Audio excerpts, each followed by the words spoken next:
अस्सलाम वालेकुम भाइयों, जैसे कि आपको मालूम है कि लेट टेस्ट के जो उर्दू एमसीक्यूज़ आए थे वो इस दफ़ा काफ़ी हट कर आए थे, सिलेबस से आउट ऑफ सिलेबस आए थे। सिलेबस में तो उनका यही था कि अल्फाज मुतज़ाद देंगे, मुतरादिफ वही, लेकिन इस दफ़ा कोई तब्दीली की थी जो उन्होंने ग्रामर टच किया था। ग्रामर में से ख़ास करके उन्होंने इल्म मानी को टच किया था। तो मैंने यहाँ पर इल्म मानी की चंद इस्तिलाहात आपके सामने लाई है। पसंद आए तो वीडियो को लाइक करो और सब्सक्राइब करो।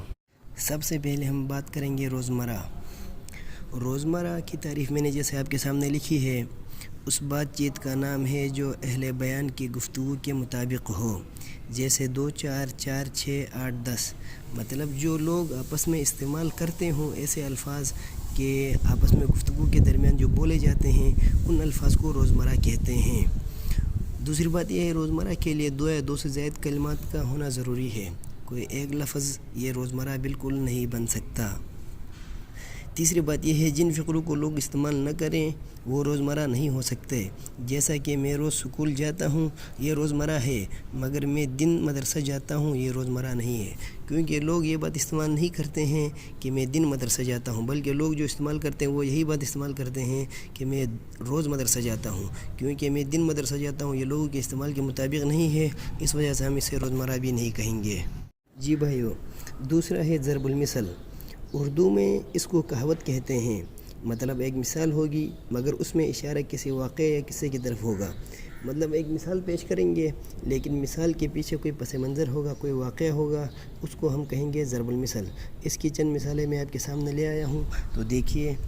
पहली मिसाल इसकी है, आ बेल मुझे मार। इसका पस मंज़र भी है, इसके पीछे भी एक बड़ा वाक़या है, बड़े वाक़े की तरफ इशारा है, तो इसको भी हम ज़रब मिसाल कहेंगे। और इस तरह आगे, आदमी का शैतान आदमी होता है, चोर की दाढ़ी में तिनका, हाथी के दांत खाने के और दिखाने के, और 900 चूहे खा के बिल्ली हज को चली। ये सब इनको ज़रबुल मिसल कहा जाता है क्योंकि इनसे किसी न किसी वाक़े की तरफ इशारा होता है। अगला है तलमीह। ये भी चंद अल्फाज होते हैं जिनसे वाक़े की तरफ इशारा होता है, मगर ये कोई मिसाल नहीं होती जैसा कि ज़रबुल मिसल में होता था।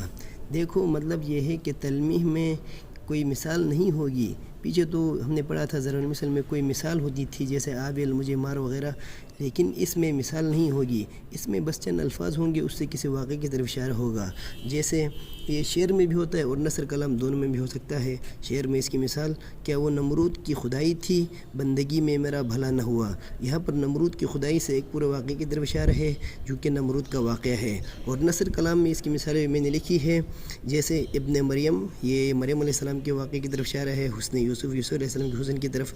आब हयात, ये भी हयात का पानी, उसके ये भी एक वाक़े की तरफ इशारा है। चाह यूसुफ की चाहत, ये भी एक वाक़े की तरफ इशारा है। तूफ़ान नूह, ये भी एक वाक़े की तरफ इशारा है। अगला है साबिक़ा। वो लफ्ज़ जिसको कलमे के शुरू में इजाफ़ा करें, जिससे माना तब्दील हो जाए या ना हो, अक्सर माना तब्दील होता है। जैसे इसकी मिसाल देखो, वाक़िफ़। वाक़िफ़ के शुरू में हमने लगा दिया ना वाक़िफ़, ये ना का जो इजाफ़ा है इसको हम साबिक़ा कहेंगे। इसी तरह अगले नंबर पर है लाहिक़ा।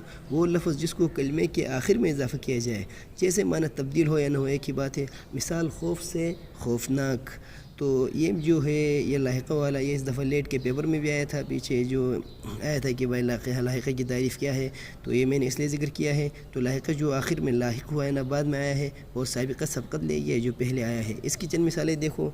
साबिक़ा की मिसालें दी है, नादान, असल में दान था तो नादान बन गया। नालायक, लायक से नालायक बन गया। नाफरमान, फरमान था, ना शुरू में लगा दिया। सब लाहिक़ा की तारीफ़, वो साबिक़ा की तारीफ़ें हो गई। लाहिक़ा की तारीफ़ जैसे कम, कम से कम बख्त, कम से कमज़ोर और कम से कम ज़र्फ़, ये सब साबिक़ा की लाहिक़ा की तारीफ़ें हो गई। अगला हमारे पास जो आता है इस्तिलाह, वो है तशबीह। तशबीह ये एक बहुत अहम टॉपिक है। इसकी तारीफ़ देखो, एक चीज़ को दूसरे जैसा करार देना और अल्फाज तशबीह भी मौजूद हों। मतलब किसी ख़ास सिफ़त जो एक चीज़ में पाई जा रही है, दूसरी चीज़ में भी वही सिफ़त पाई जा रही है, तो पहले को दूसरा जैसा करार देना। जैसे मैंने मिसालें लिखी है, ज़ैद शेर की तरह बहादुर है। ज़ैद में बहादुरी थी तो उस बहादुरी की वजह से हमने ज़ैद को शेर जैसा करार दिया। लेकिन याद रखें, यहाँ पर अल्फाज तशबीह, जो हर्फ़ तशबीह है वो लफ्ज़ों के अंदर मौजूद है जो कि तरह है। तो यहाँ पर ज़ैद शेर की तरह बहादुर है, کمرہ آئینے کی طرح سفید ہے۔ تو یہاں پر یہ دو باتیں یاد رکھیں، ایک تو یہ کہ یہاں پر ایک وصف مشترک کی وجہ سے ایک چیز کو دوسری چیز سے تشبیہ دی جاتی ہے، اور دوسری یہ کہ یہاں پر حرف تشبیہ کا بھی ذکر ہوتا ہے۔ یہ بھی پوچھ سکتے ہیں کہ تشبیہ کے ارکان کتنے ہیں، تو 4 تشبیہ کے ارکان ہیں: مشبہ، مشبہ بھی، حرف تشبیہ، وجہ تشبیہ۔ مشبہ یہاں پر زید ہے، مشبہ بھی یہاں پر شیر ہے، حرف تشبیہ کی طرح ہے، اور وجہ تشبیہ بہادری ہے۔ یاد رہے کہ استعارے کے لیے بھی 3 ارکان ہوتے ہیں اس کے، ایک ہوتا ہے مستعار یعنی کہ مستعار، دوسرا ہوتا ہے مستعار لہو، تیسرا ہے جامع۔ مستعار یہاں پر حاتم تائی ہے، اور زید مستعار لہو ہے کیونکہ اس کے لیے استعارہ لیا گیا ہے، اور درمیان میں جو جامع ہے وجہ درمیان میں وہ ہے سخاوت۔ جو ان مثالوں کے علاوہ، ان اصطلاحات کے علاوہ اگر آپ کے ذہن میں کوئی اور بھی اصطلاحات ہے تو آپ مجھے کمنٹس کر دیں، تو میں ان کی جو تعریف ہے اور ان کی مثالیں آپ کے سامنے وضاحت کے ساتھ بیان کروں۔ اللہ حافظ، السلام علیکم ورحمۃ اللہ۔